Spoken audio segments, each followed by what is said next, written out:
She knew everything to protect herself from strangers. But what I didn't know, I didn't tell her, is it's not usually a stranger, because I didn't know that. But that is the reality of sexual assault. This mother sent her daughter off to the University of Utah with all the tools she knew to give her. But in the middle of her freshman year, that young woman says she was raped by a friend. Now, they've asked us to hide their identity, but this family is sharing their story, hoping they can keep another student from going through the same painful experience. Tonight, why you should sit down with your kids and talk about consent. When you talk to this mother, you can feel her heartbreak. She can never get her safety back or feel completely safe. All she ever wanted to do was protect her child, but she says her daughter's trust was stolen from her. Started with, I went to an event with my sorority. To protect her identity, we're calling this young woman Jane. She says after she came home from that event, she got a text from a friend. He was upset about a breakup, so she told him he could come over and talk. When he got there, Jane says he was drunk and aggressive. Within minutes, she says he was pressuring her to have sex, something she says eventually happened against her will. Got a phone call at about 3:30 a.m.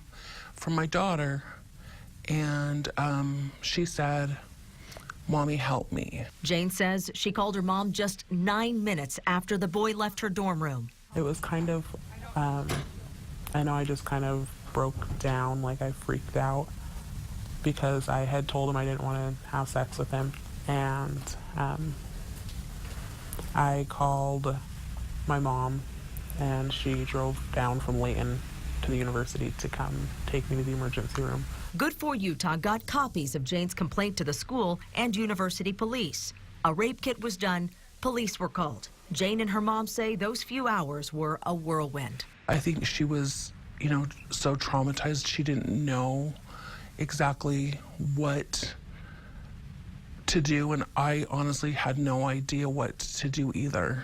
According to documents, the school's Title IX office began an investigation. So did police. I think I was still in shock for months afterwards. The university found enough cause to remove that young man from campus, but the district attorney didn't have enough evidence to prosecute a criminal case. We talked with Blake Nakamura in the district attorney's office to find out why. The biggest issue that comes up almost in every single one at some point is whether it was done consensually or not. According to the report by the university, Jane told the boy no. This person admitted that she said no multiple times. But the boy also claimed Jane's body language said something different. In the course of these investigations, it's a combination often of the verbal and nonverbal that becomes very problematic. What's worse, Jane says she hasn't been the same since.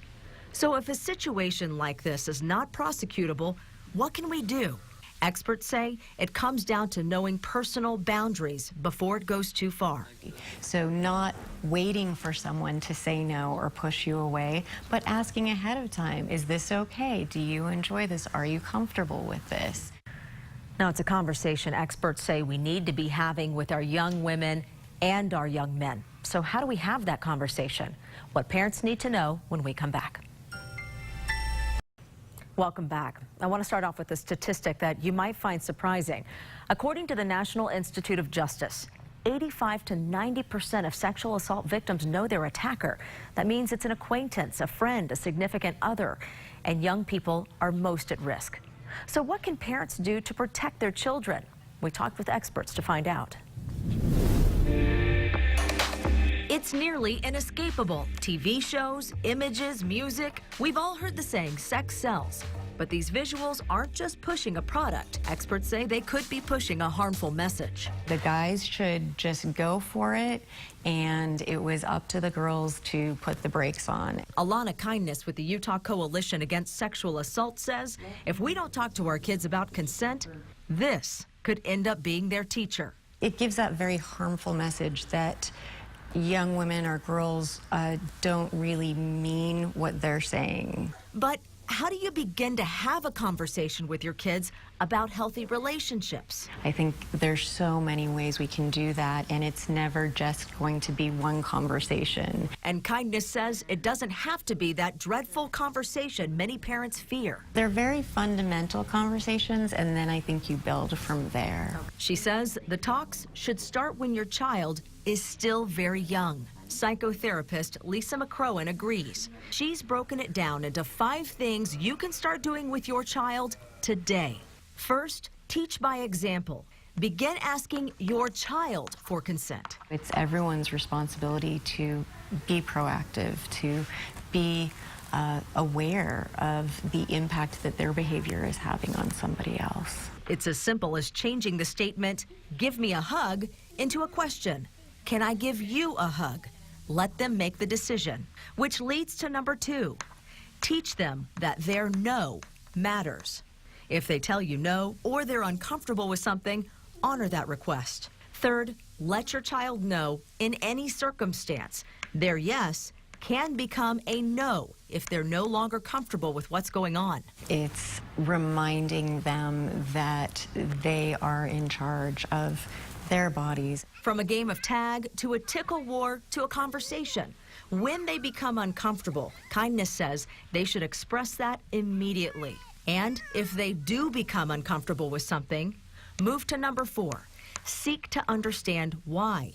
This lets them know their voice and their feelings matter. Just really empowering them and strengthening them and giving them self-confidence. And the final step, keep their regard top of mind. Children want you to listen to them and respect them. When you do, they'll learn that behavior and use it in their own life experiences. All 5 steps, Kindness says you can start right now. Jane's mom says she hopes parents will. What I hope is that parents understand when they send their children to school, they need to make sure they are completely prepared. Not just with pepper spray and self-defense, but knowledge and the confidence to stand their ground. So the big takeaway from experts is this: teach your child, boys and girls, your body matters, your boundaries matter, you matter, and know how your actions affect others. We have links with more reading material for you and your family on our website, goodforutah.com.